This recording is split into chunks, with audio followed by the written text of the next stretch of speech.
વરાછામાં પાયાની સુવિધાઓના અભાવે પાલિકા કચેરીએ આવેદનપત્ર પાઠવવામાં આવ્યું છે। સુરતમાં મહાનગરપાલિકાના વરાછા વિસ્તારના ઝોન એ ઇલેક્શન વોર્ડ નંબર 14માં સમાવિષ્ટ ઉગ્રસપૈયાની વાડી, પાટીચાલ, નરસિંહ મંદિરનો ટેકરો, આંબાવાડી વિસ્તારના રહીશોને હજી સુધી મૂળભૂત પાયાની જરૂરિયાત એવા બંધ ગટર, સ્વચ્છ પીવાનું પાણી, રોડ તેમજ આરોગ્યની સુવિધાઓથી વંચિત રાખવામાં આવેલ છે।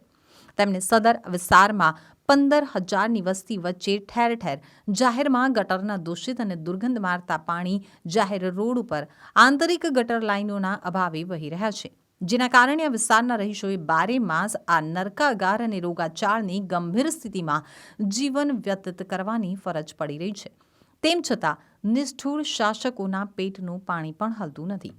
પાલિકાના વિપક્ષના નેતા પાયલ સાંકરિયાએ જણાવ્યું હતું કે મારી મુલાકાતમાં સુરત મહાનગરપાલિકાએ હાલમાં જ ભારત સરકારના સ્વચ્છતા સર્વેક્ષણની મૂલ્યાંકન પદ્ધતિ અને તેની વિશ્વસનીયતા ઉપર પ્રશ્નચિહ્ન ઉપસ્થિત થયેલ છે, કારણ કે ઉક્ત સ્વચ્છતા સર્વેક્ષણના માપદંડમાં જ્યારે આપણે એક તરફ સ્વચ્છતાની વાત કરીએ છીએ, ત્યારે બીજી તરફ સદર વિસ્તારના 15,000થી વધુ નાગરિકોને ઘર દીઠ ડ્રેનેજની સુવિધા આજ દિન સુધી મળેલ નથી તથા આટલી વસીને એકમાત્ર પે એન્ડ યુઝ ટોયલેટ જ આપવામાં આવેલ છે, જે પણ જર્જરિત બની જતા નવું પે એન્ડ યુઝ ટોયલેટ બનાવવાનું નક્કી થયેલ, પરંતુ બિલ્ડરોના લાભાર્થે રેલવેને સમાંતર રોડની પહોળાઈમાં વધારો કરવાના નામે તેમની વૈકલ્પિક જગ્યાની ફાળવણી કર્યા વગર ઘર વિહોણા કરવાના ભાગરૂપે નરકાગાર સ્થિતિમાં રાખીને તેમને ઘર વિહોણા કરવાના ષડયંત્રના ભાગરૂપે પ્રજાને રંજાડવા પે એન્ડ યુઝ ટોયલેટના કામનો વર્ક ઓર્ડર અપાયો હોવા છતાં કામગીરી ન કરવા તેમજ તેને તોડવા વહીવટીતંત્રને હાથો બનાવેલ છે, જે ગંભીર અને નિંદનીય હકીકત છે। મારું નામ મુગરામ રામચંદ્ર વર્મા છે અને હું ઉદયભૈયાની વાડી પાટીચાલમાં રહું છું। શું રજૂઆતમાં એવી છે કે અમારા વિસ્તારમાં ડ્રેનેજ લાઇનની સુવિધા નથી અને અમારે છે ને આખા વિસ્તારમાં પાણી ભરાઈ જાય છે અને અમારે પાણીમાંથી આવવા જવા પડે છે। અને બીજી વાત કે આટલો મોટો વિસ્તાર છે, અમારો 5-6 એરિયા છે,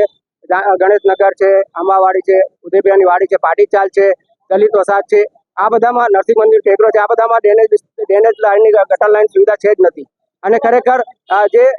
શૌચની સુવિધા બી નથી, કારણ કે ત્યાં ગટર લાઇન નથી એટલે શૌચની સુવિધા નથી, ઘરોમાં સંડાસ નથી, અમારે ખુલ્લામાં સંડાસ જવું પડે છે। એટલે ખરેખર કમિશનર સાહેબને અમારે પૂછવું છે કે તમે સુરતને નંબર 1 આપો છો, પણ અમારા એરિયાને કે આટલા બધા એરિયાને કેમ ભૂલી જાઓ છો? ખરેખર અમારા એરિયામાં 5 થી 10 હજાર પબ્લિક રહે છે, પણ એ લોકોને માટે સુવિધા તમે કેમ નથી આપતા? એ જ અમારે પૂછવું છે કમિશનર સાહેબ। આજે ઇલેક્શન વોર્ડ નંબર 14ના સ્થાનિકો અને આમ આદમી પાર્ટીના કાર્યકર્તાશ્રીઓ તમામ લોકો આજે મુગલીસરા કચેરી ખાતે મોરચો લઈને આવ્યા છે કે જે વિસ્તાર ઉધરસભૈયાની વાડી, પાટીચાલ, નરસિંહ મહેતા મંદિર ટેકરો આ જે વિસ્તાર છે, જે સ્લમ વિસ્તાર છે ને એમાં ગંદકી ખૂબ જ થાય છે, એનું કોઈ સોલ્યુશન આવતું નથી। 2021થી લઈને અત્યાર સુધી ઘણા બધા લેટરો પણ લખ્યા છે ત્યાંના આગેવાનોએ, આમ આદમી પાર્ટીના લોકોએ પણ રજૂઆતો કરી છે। ગટરનું પાણી રસ્તામાંથી જાય છે, એમાંથી બાળકોને લોકોને ચાલવા માટે મજબૂર થવું પડે છે અને જે જગ્યા પર આપણે 5 મિનિટ ઉભા રહીને સારી રીતે શ્વાસ નથી લઈ શકતા એવી જગ્યા પર આ લોકો રહે છે। એક બાજુ આપણે ખૂબ પ્રાઉડ ફીલ કરીએ છીએ કે ભાઈ આપણે એ સુરતમાં રહીએ છીએ કે જે સુરતને સ્વચ્છતામાં 1લો નંબર આવ્યો છે, અને જ્યારે બીજી બાજુ આ જગ્યા પર આપણે જઈએ ત્યારે ખરેખર ખૂબ દુઃખ લાગે કે આજે પણ સુરતમાં અમુક એવો વિસ્તાર છે કે જ્યાં લોકોને હજી પણ જાજરૂ માટે જાહેરમાં જવું પડે છે, શૌચાલયની વ્યવસ્થા નથી, ગંદકીનું કોઈ સોલ્યુશન નથી, અને એના કારણે સોલ્યુશન માટે આજે લોકો કમિશનર કચેરી ખાતે અરજી આપવા માટે આવેલા છે।